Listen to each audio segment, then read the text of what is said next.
AQI एक ऐसा आपका टेम्परेचर है, आपको किसी भी इंस्ट्रूमेंट से पता चलता है। Welcome back to another videos with what is real. तो आखिरकार रेखा गुप्ता जो दिल्ली की सीएम है उसको इतना लोग हेट क्यों करते हैं और बीजेपी का जो है सबसे फेलियर सीएम हो रहे हैं, पता नहीं ऐसा क्यों, वो काम ही नहीं कर पा रहे हैं। आज हम इस वीडियो में जानेंगे, तो वीडियो को पूरा लास्ट तक देखिएगा। आखिरकार वो एकदम फेलियर सीएम क्यों बन गया और उससे लोग ज़्यादा हेट क्यों करने लगे। तो चलिए वीडियो को शुरू करते हैं। दिल्ली की पॉलिटिक्स में एक साल पहले एक नया चैप्टर शुरू हुआ था। बीजेपी ने 48 सीट्स जीतकर आपका सफाया कर दिया था और सबको उम्मीद थी कि अब एक नया एरा शुरू हो जाएगा।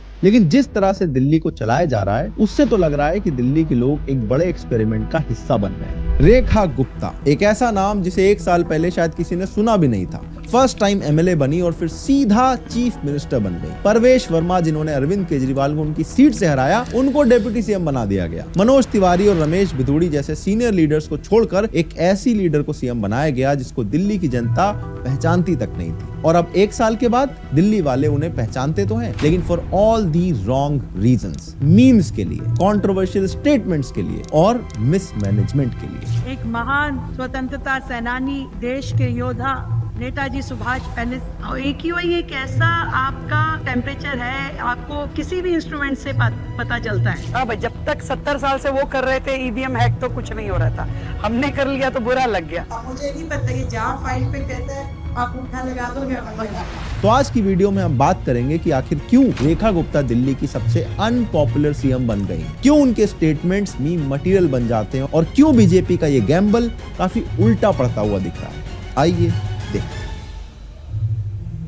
पिछले कुछ सालों में दिल्ली का सबसे बड़ा मुद्दा पॉल्यूशन रहा है और दिल्ली में पॉल्यूशन सिर्फ 2 महीने का इशू नहीं है बल्कि पूरे साल का इशू है। लेकिन जिस तरह से रेखा गुप्ता जी इसको हैंडल कर रही थी वो ऑलमोस्ट क्रिमिनल नेग्लिजेंस है। दिसंबर 2025 में जब दिल्ली का AQI 400-500 के बीच में था तब सीएम साहिबा कहां थी? मेसी के साथ फोटो ऑप करवा रही थी और जब वहां पर लोग AQI चिल्लाने लगे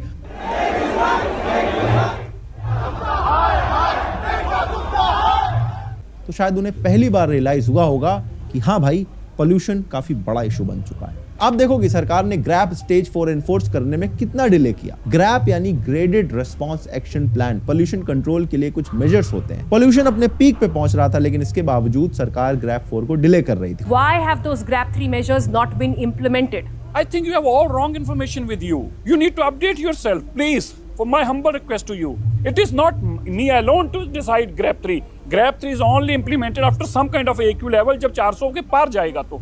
अब ये मेरे को नहीं करना है इसके अंदर कुछ भी, ये को CQM में साथ में करना है, CPCB में करना है।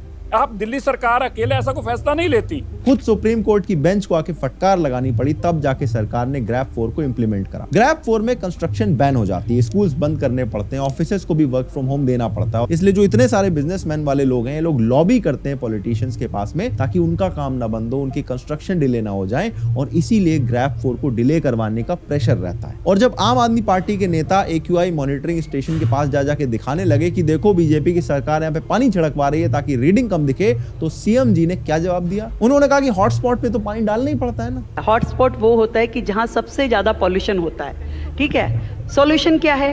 आप वहाँ पे स्प्रे करते हैं, वाटरिंग करते हैं, आप मिट्टी को बिठाने का काम करते हैं। मतलब जब एक सीएम इस तरह से भाई कैसे जवाब दे सकता है? मतलब हाँ, सबसे ज़्यादा पोल्यूशन है वहीं पे कर, मतलब पूरा दिल्ली भाई पोल्यूशन से भरा पड़ा है, वहाँ से सही से सांस नहीं लिया जा रहा है किसी से, मतलब पूरा दिल्ली ही पोल्यूशन में आ रहा है। लेकिन सीएम साहब इस तरह से बात करेंगे तो मतलब अच्छा नहीं है भाई, ना देश के लिए और या उस जगह के लोगों के लिए भी। इसका कोई भी लॉजिक आपको समझ में आ रहा है? पॉल्यूशन कम करने से ज्यादा फोकस इस बात पे था कि पॉल्यूशन का डेटा कैसे कम दिखाया जा सके। फिर आया छठ पूजा वाला सीन। अक्टूबर 2025 में जब छठ पूजा आ रही थी तो यमुना के घाट्स की हालत देखकर लोग शॉक्ड रह गए थे। पॉल्यूशन इतना ज्यादा था कि लोग बोलने लगे थे कि यहाँ तो कोई पूजा कर ही नहीं सकता। तो यहाँ पे क्या किया गया? मोदी जी की विजिट से पहले वासुदेव घाट पर एक आर्टिफिशियल यमुना घाट बना दिया गया। कुछ लोग कह रहे थे कि वजीराबाद वाटर ट्रीटमेंट प्लांट से फिल्टर्ड पानी लाया गया और कुछ लोकल्स का कहना था कि टैंकर्स में पानी लाके उस फेक पॉन्ड में भरा गया है, क्योंकि यमुना जी और उस पॉन्ड के पानी के बीच में जमीन आसमान का फर्क साफ साफ दिख रहा था। एयर पोल्यूशन और यमुना जी, इन दोनों केसेस में बीजेपी ये कह सकती थी कि भैया अभी हम पावर में आए हैं, हमको थोड़ा और टाइम चाहिए, और लोग उन्हें टाइम दे देते। अरे भाई, आम आदमी पार्टी के टाइम पर लोगों ने झाग में खड़े होकर पूजा करी है, इतने साल लोगों ने सहा है, एक साल और सह लेते। लेकिन बीजेपी ने सोचा कि लोगों को क्या ही पता चलेगा, अगर हम यहाँ पर पिक्चर अच्छी सी प्रेजेंट कर देंगे तो लोगों को लगेगा हमने 6 महीने में सब साफ कर दिया है और लोग तारीफ करने लग पड़ेंगे। लेकिन उनकी यही स्ट्रेटजी उनके लिए बैकफायर कर गई। गार्बेज का सीन तो और ज्यादा ट्रेजिक है। दिल्ली हर दिन 11,000 मीट्रिक टन कचरा जनरेट करती है। सीएम साहिबा ने कहा कि ओखला और भलसवा के जो लैंडफिल साइट्स हैं वो 2026 में ही साफ हो जाएंगे, लेकिन ग्राउंड रियलिटी ये है कि अभी भी दिल्ली में जगह जगह पर कूड़े के ढेर दिखाई देते हैं। कभी कभी क्लीन अप ड्राइव होती है सिर्फ फोटो खिंचवाने के लिए, पर डेली वेस्ट मैनेजमेंट का कोई भी सस्टेनेबल सिस्टम नहीं दिखाई देता। अनऑथराइज कॉलोनीज में गार्बेज कलेक्शन होता ही नहीं है। अनऑथराइज छोड़ भी दो तो जनकपुरी जैसे एरिया में कूड़े के ढेर लगे पड़े हैं। अब मंत्री जी ग्राउंड पे आके रील तो बना के चले जाते हैं जिसमें वो अफसरों को लताड़ रहे होते हैं, लेकिन उसके बाद सब लोग अपने अपने घर चले जाते हैं और कूड़ा वहीं के वहीं रह जाता है। जबकि एमसीडी में तो बीजेपी पिछले 20 सालों से है और इनका बेस्ट सोल्यूशन ये है। अब हर 15 दिन में हमारा मंत्री जाके कूड़े के पहाड़ पे जाता है और उसको बोलता है खड़ा होके, तेरे को जाना पड़ेगा भाई। दिल्ली के पीने के पानी में अनसेफ लेवल पर यूरेनियम मिला है, लेकिन इसको लेकर सरकार के किसी भी मंत्री का कोई स्टेटमेंट तक नहीं आया। सोचो ये सब भारत की कैपिटल सिटी के अंदर हो रहा है। 20 साल से बीजेपी ने एमसीडी में कंट्रोल कर रखा है। ट्रिपल इंजन की सरकार यहाँ पे चल रही है, तो अभी भी ये लोग ब्लेम दूसरे पे डाल रहे हैं। यमुना क्लीनिंग के बारे में बड़ा क्लेम था कि हम 3 साल में इसको साफ कर देंगे, लेकिन 1 साल के बाद भी कुछ बहुत खास फर्क नहीं दिखाई दे रहा है। हाँ, कुछ सीवेज ट्रीटमेंट प्लांट अपग्रेड किए जा रहे हैं। फिनलैंड से मशीन्स आई है डीसिल्टिंग के लिए। दिल्ली में कई ड्रेन्स में कुछ सफाई भी की गई है, पर यह सब इतने स्लो पेस पे हो रहा है कि रिजल्ट दिखने में कई साल लग जाएंगे। इसीलिए सरकार खुद ही डेडलाइन को पुश करती जा रही है। पहले डेडलाइन 2027 थी और अब इस डेडलाइन को आगे बढ़ा के 2029 कर दिया गया है। दिल्ली की कोई भी गंदगी को यमुना में नहीं जाने देंगे, इसके लिए हमारे पास 1 साल का कोई प्लान नहीं है, 2 साल का कोई प्लान नहीं है। हम 2029 में दिल्ली को साफ यमुना करके दिखाएंगे।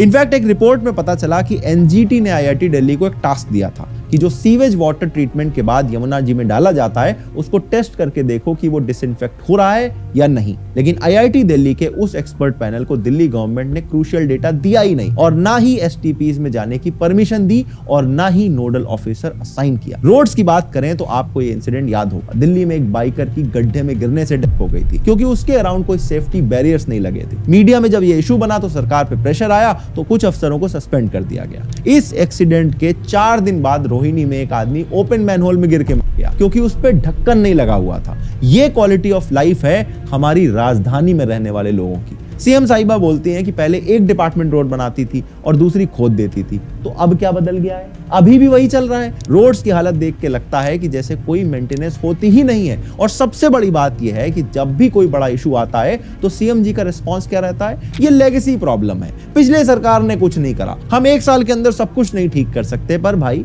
आपने इलेक्शन में बोला था कि आप सब कुछ ठीक कर दोगे। इलेक्शन में तो आप ट्रिपल इंजन की सरकार के नारे जोर जोर से चिल्ला रहे थे। हर चीज में आप इस बात का एक्सक्यूज देके नहीं बच सकते कि तो सब पुराने वालों की गलती थी, हम क्या ही कर सकते हैं। एक लीडर से, एक सीएम से बेसिक एक्सपेक्टेशन क्या होती है कि वो अपनी रिस्पॉन्सिबिलिटीज को समझे, पब्लिक के सामने सेंसिबल स्टेटमेंट दे और एक रिस्पॉन्सिबल फिगर की तरह बिहेव करे। लेकिन रेखा गुप्ता जी के जो 1 साल के अंदर स्टेटमेंट निकल के आए हैं वो ज्यादातर सिर्फ मीम बन के ही वायरल होते रहे। सबसे वायरल इंसिडेंट था जब उन्होंने AQI को टेम्परेचर कह दिया था। कभी वो AQI को AIQ कह देती हैं। और AQI एक ऐसा आपका टेम्परेचर है, आपको किसी भी इंस्ट्रूमेंट से पता चलता है। फिर ये सिर्फ एक इंसिडेंट नहीं था, लिस्ट बहुत लंबी है। एक स्पीच में उन्होंने नेताजी सुभाष चंद्र बोस जी को नेताजी सुभाष पैलेस कह दिया था। चलो मान लिया यहाँ पर स्लिप ऑफ टंग हो गया होगा। फिर एक और स्पीच में उन्होंने कहा कि मोदी जी के राज में बुलेट ट्रेन चालू हो गई है, जबकि बात वो शायद RRTS की कर रही थी। एक इंटरव्यू में सीएम जी ने कहा कि इतने सालों से कांग्रेस वोट चोरी कर रही थी, अब हमने कर ली तो क्या दिक्कत हो गई? हाँ भाई, जब तक 70 साल से वो कर रहे थे EVM हैक तो कुछ नहीं हो रहा था, हमने कर लिया तो बुरा लग गया। एक पब्लिक इवेंट में कह रही थी कि मेरा विधायक जहाँ कह देता है मैं बिना देखे अंगूठा लगा देती हूँ। अब मुझे नहीं पता ये जहाँ फाइल पे कहता है आप अंगूठा लगा दो। मतलब फिर लोग तो यही सोचेंगे ना कि जो अभी करंट सीएम है वो ज्यादा सीरियसली बातें नहीं करती, कुछ भी कहीं भी बोल देती हैं। फिर उन्होंने भगत सिंह जी के बारे में कहा कि उन्होंने कांग्रेस गवर्नमेंट के अगेंस्ट फेंका था। दिल्ली ने भगत सिंह, राजगुरु, सुखदेव, जब उन्होंने बहरी कांग्रेस की सरकार कांग्रेस की सरकार के खिलाफ असेंबली में बात फेंका था, उस क्रांति का बिगुल भी सुना है। जिसे सुन के लगा कि यार इतना भी क्या स्लिप ऑफ टंग हो सकता है। एट दिस पॉइंट जब भी उनकी कोई क्लिप सामने आती है तो पता होता है कि इसमें कुछ ना कुछ मीम चल रहा होगा। और जब इन सब स्टेटमेंट्स के लिए ट्रोलिंग हुई तो असेंबली में वो इमोशनल हो गई, कहने लगी कि एक वुमेन चीफ मिनिस्टर बन गई है इसलिए लोगों से देखा नहीं जा रहा है। उन्होंने कहा कि इससे पहले इस घटिया स्तर की राजनीति हुई नहीं, जबकि खुद 2023 में वो इस तरह की तोड़फोड़ मचा रही थी। या शायद सीएम साहिबा ये भूल गई हैं कि इनसे पहले भी दिल्ली में एक वुमेन चीफ मिनिस्टर रह चुकी हैं और वो दिल्ली की लॉन्गेस्ट सर्विंग सीएम भी थी। बल्कि दिल्ली वालों ने इस तरह का फुलेरा मूवमेंट शायद पहले कभी नहीं देखा था। In a post on X, Aam Aadmi Party's Delhi in charge Saurabh Bhardwaj has shared these photos which showed the Chief Minister's husband Manish Gupta, who's actually a Delhi-based businessman. Mr. Bhardwaj wrote, "Delhi government has turned into Fulera Panchayat." CM के husband Manish Gupta ji एक official government की meeting में बैठे हुए दिख रहे थे। दिल्ली के इलेक्शन में शीश महल कंट्रोवर्सी बीजेपी का सबसे बड़ा मुद्दा था। बीजेपी ने आम आदमी पार्टी गवर्नमेंट को शीश महल बनाने के लिए काफी क्रिटिसाइज किया था और जब खुद सीएम रेजिडेंस के रेनोवेशन का प्लान आया तो इसमें 14 एसी और एक्सपेंसिव टीवीज की बात हो रही थी, उसमें तो जनता सवाल उठाएगी। मुख्यमंत्री का जो घर बनेगा उसमें 24 एसी होंगे, 5 स्मार्ट टीवी होंगे 9-9 लाख रुपए के, 3 बड़े झूमर लगेंगे, 115 लाइट्स लगेंगी, 23 सीलिंग फैन लगेंगे, 6 गीजर होंगे, हाई क्वालिटी आरओ होगा, 10 फ्लड लाइट्स होंगी, एडवांस सीसीटीवी होगा और टॉप क्लास इंटरनेट। अब लोगों के प्रेशर से प्लान तो कैंसिल हो गया लेकिन ऑप्टिक्स तो खराब हो गई ना। जब सीएम से कुणाल कामरा के शो के बारे में पूछा गया तो इन्होंने बोला कि कामरा अगर दिल्ली आता है तो उसको अपने रिस्क पे आना पड़ेगा। कुणाल कामरा दिल्ली में शो करना चाहिए कि नहीं? अपने रिस्क पे आए।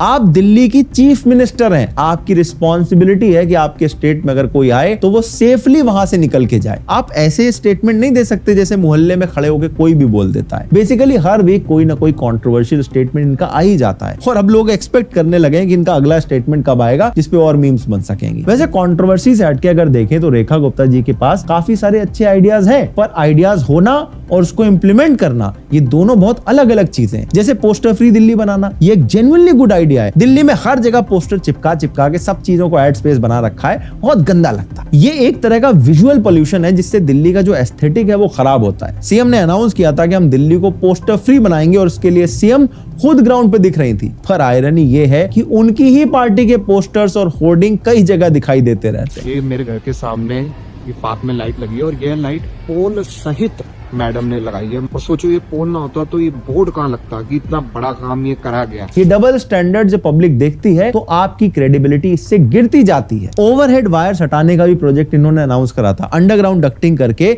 सिटी को वायर फ्री बनाने से सिटी बहुत सुंदर दिखती, बड़ा अच्छा स्टेप है और कई एरियाज में करके भी देखा गया है और वो एरिया इसके बहुत सुंदर भी लगने लगे और इसीलिए मुझे लगता है कि ये चीज पूरी दिल्ली में इंप्लीमेंट होनी चाहिए। लेकिन कितना इंप्लीमेंट हो रहा है ये किसी को नहीं पता है। आयुष्मान भारत योजना को भी दिल्ली में इंप्लीमेंट करना अच्छा स्टेप था। 10 लाख तक का हेल्थ कवर मिलना चाहिए लोगों को, पर जब हॉस्पिटल में फैसिलिटी आप नहीं प्रॉपर दे पा रहे हो तो इस आयुष्मान भारत स्कीम को लेके लोग क्या करेंगे? भाई साहब बात तो सही है भाई, मतलब आइडियाज की कमी नहीं है, उस पर इम्प्लीमेंट करना सबसे बड़ी बात है भाई साहब। लेकिन सीएम सही में मतलब एक मीम मटेरियल बन के रह गई। अगर ये अपने आइडियाज़ पे अगर तुम प्रॉपर तरह से मतलब उतर के ज़मीनी स्तर पे अगर काम करे तो मतलब पार्टी का भी नाम खराब नहीं होगा और जनता भी फिर चाहेगी कि यही आए सीएम। तो आप सभी को क्या लगता है अपना राय कमेंट बॉक्स में ज़रूर दीजिएगा। मिलते हैं नेक्स्ट वीडियो में। Thank you so much, bye.